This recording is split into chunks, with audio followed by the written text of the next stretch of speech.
guys, welcome back to my channel. In today's video, we're gonna wrap up our product research series with a part 3 on viability. So in the last video, I talked to you about using this tool called X-ray, and in today's video, I'm gonna show you how it works and how to read the information that you're looking at. So if you are interested in making sure you know whether or not a product is going to sell well on Amazon, keep on watching.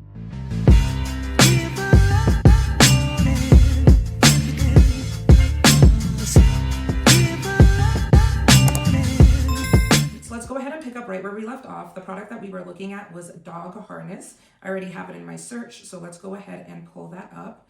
And what we are going to do is look at the information a bit more closely for dog harness and see whether or not this is going to be something that's viable to sell or not. So we are going to skip over these very first options that show up because these are ads. You see right here where it says sponsored, that means that someone is paying to have this product be shown to me. And if I click on this, they are going to have to pay for it. And because I have no intention of buying this product, I don't want to do that to another seller. So it's just a little bit of street rules, a little bit of respect when it comes to doing your research. Don't click on people's ads if you know you're not going to buy the product. So I'm going to skip over these first 3 and go to the very first one that shows up organically. What we can see is this is also the overall pick, and they are also running ads. So this, in my opinion, is quite redundant, but obviously they are doing something right because they are selling a lot of product. So they are paying to be shown here as the very first image, but then I see them again here 3 images later, right? So you wouldn't have to do that. I am sure that strategy is working great for them, which is why they are choosing to do it, but not necessarily something that you would want to do, especially in the beginning stages. So let's click on their non-ad listing. I'm going to go ahead and click right on it, and I can see all of the details for this listing here. It looks like they've got multiple different sizes, and then you're going to see some of that helium-10 data generate straight through. So we know what this all is. We are familiar with this based off of the last 2 videos. So what we're going to do is go back, and we are currently right now on what we call the search page. I typed in dog harness, and this is what got pulled up for dog harness. I am not within any specific listing. It's very important because a lot of beginners get confused at this exact step where they will click on a listing and then click on the X-ray tool and then get confused why you're not seeing what I'm seeing. The only way you will see what I'm seeing is if you are searching using X-ray on a search page result. So type in your keyword, that first page that comes up, that is when you run the X-ray tool. Just as a quick reminder, I am using helium-10 and I have the Google Chrome extension tool. I have a discount for helium-10 if you want to be able to mimic what I'm doing and really practice doing your product research as well. So I'll put that down below. But either way, we're gonna go right up here and click on the helium-10 tool. And then it's going to pull up a couple of different useful items that we could potentially click on. So once it generates, we're going to see a couple of things here. You're going to have the option to go ahead and do the drop down to be either a seller or an influencer. We are Amazon sellers, not influencers. So you can go ahead and just leave it on the default. And then you're going to see X-ray, Amazon product research. You see X-ray for keywords. You see this other tool called ASIN Grabber, Review Insights. It's grayed out, but you can use this tool when you're inside of a product listing individually. Profitability calculator, you can use this tool when you're inside of a listing individually. So they just grayed out the ones that you can't actually use on a search page. The ones you can use, however, is exactly what we're going to click on. The very first option, X-ray for Amazon product research, you're going to go ahead and give that a click. And what it's going to do is generate a whole bunch of information, and you're probably going to be like, this is a lot, I'm overwhelmed. Don't worry, I'm going to tell you what everything means and make it a little bit more sense. So what we can see right off of the bat is dog harness. That is the keyword that we typed in. Therefore, all of this information that has been generated is based off of this specific keyword. Now, if we were to put dog harnesses, we would get different numbers. If we were to put blue dog harness, we would get different numbers. If we were to get small dog harness, we would get different numbers. It's all dependent on what exactly you type in. So that's why it's very, very important that you're careful when you're looking at keywords to make sure that everything is spelled correctly, that you are being aware of different forms of that keyword to ensure that your product results are all accurate. So for dog harness, what we can see is that there is a search volume of 227,670 74. So what this means is that over the course of 1 month, that's how all of this info is generated on a monthly basis, how many people are searching for the word dog harness, or how many times that word has been searched for. So this is a very, very astronomically high search volume. This is a very, very popular in demand product, which makes a lot of sense. There are a lot of people who are pet owners who have dogs. So I'm not necessarily surprised. It is just a very, very huge number, and you're not going to see a number this large all the time. So search volume right here. And one really cool thing is that you can click and see how the search volume has changed over time.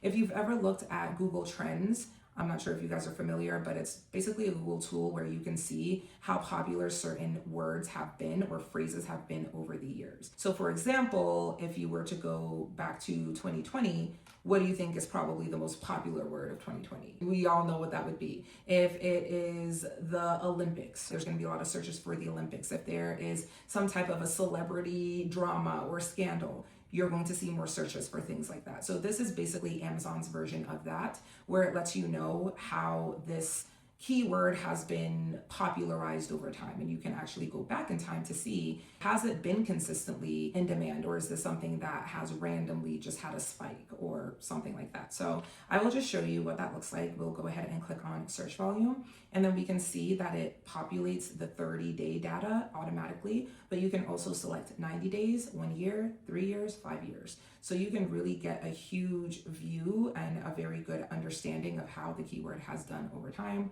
30 days does not give you a lot of really good information because it's such a small window and such a small snapshot. So if we go 90 days, at least 3 months, gives us a little bit more to look at.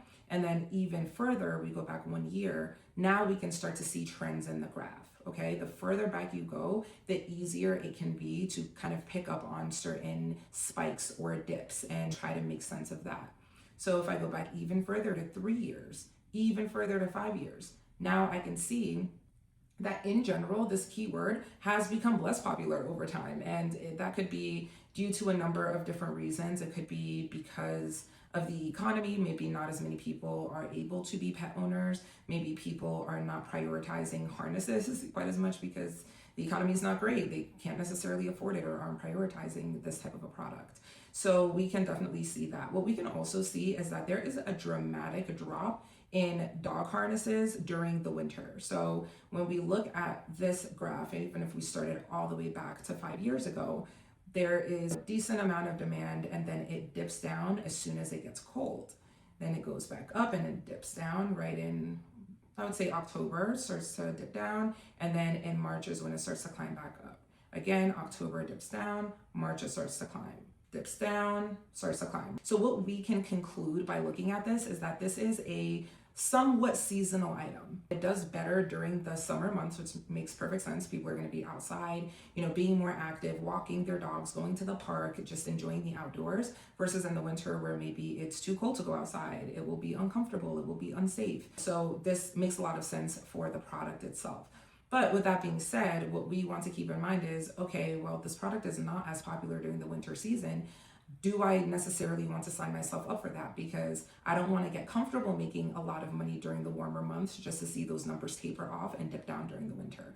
So the people who are selling this product and have been selling this product for a long time are very aware of that trend and of that fact, and they adjust their business accordingly. But again, as a beginner, this is something that would be important for you to know to determine whether or not you're going to sell that product. Now we can pop back out of search volume and we can look at some of these other components here right up top. We see total revenue, which is at 11,229,772. And the way that this number is generated is based off of all of the results that are showing up. And the results that are showing up is everything that appears organically on page 1.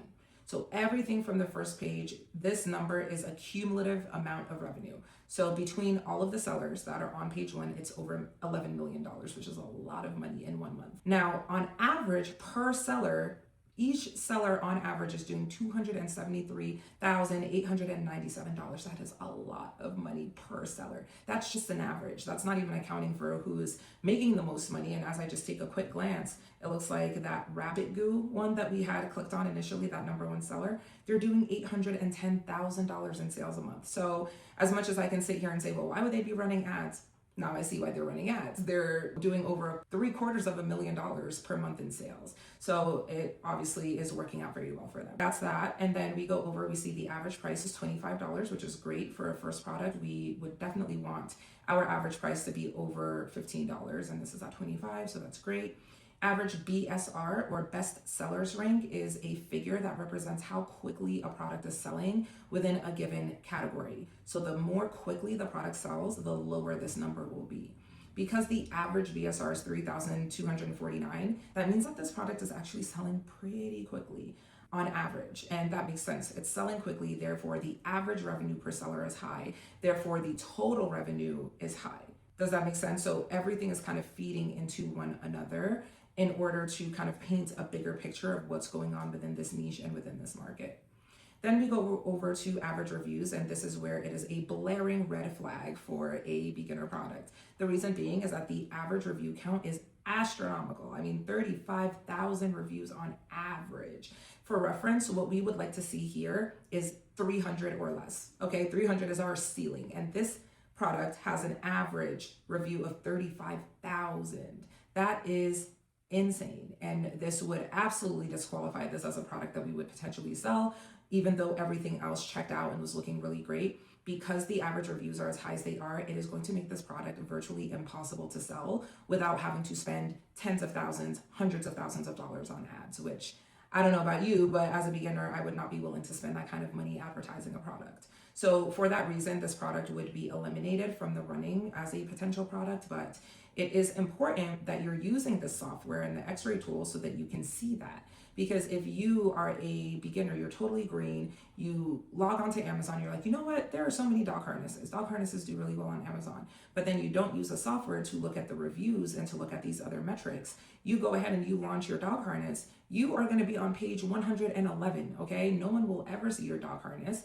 because you didn't do your due diligence and look at what the average reviews are to get an understanding of the fact that this is an extremely, when I say extremely, I mean diabolically competitive product, and this is not something that I would recommend that you sell. So are you understanding how it's important to go ahead and go through each of these numbers and make sure that you know what the numbers are? We could have looked and the average price could have been $10. If it was $10, we would not sell this product. That would be way too cheap. So you want to make sure that these metrics are hitting certain milestones and certain figures and ranges in order to validate that you have a good product. And just so you know, in my step-by-step program for beginners where I teach you how to launch your first product in 90 days, I go through this a lot more thoroughly. I'm giving you guys a high-level view of what this is, what you're looking at, but inside of my program, I give you even more, including my winning product formula, which essentially just tells you what you should be looking for. So again, I gave you guys that little freebie as far as average reviews should be under 300, but we have specific metrics and numbers and criteria that we look for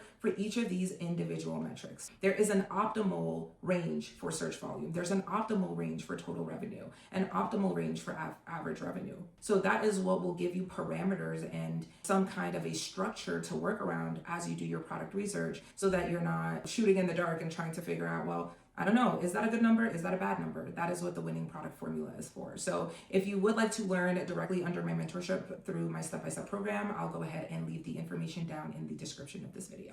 I hope that demonstration of X-ray was helpful so that you can start to really get into the weeds of the data so that you can pick the most amazing product to launch for your very first time around and hit the ground running with your first Amazon product. If you have any questions, feel free to leave them in the comments below, and I'll see you in the next video.